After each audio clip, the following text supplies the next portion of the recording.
In this video, I'll show you how to make an AI avatar in Heygen.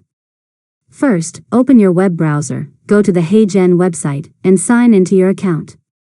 Once you're logged in, click Avatars from the left side menu, then select Create Avatar. Next, choose the type of avatar you want to create. If you're creating a custom avatar, follow the on-screen instructions to record a video or upload one from your computer. Record in a quiet place with good lighting, look directly at the camera, and speak naturally throughout the recording.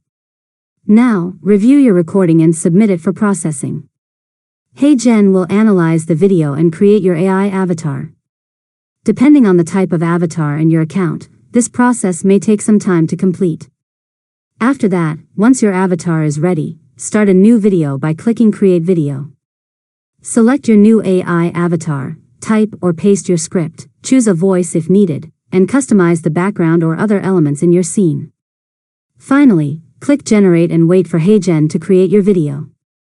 Preview the finished result, and if you're satisfied, click Download to save it to your device. And that's it. You've successfully learned how to make an AI avatar in Heygen.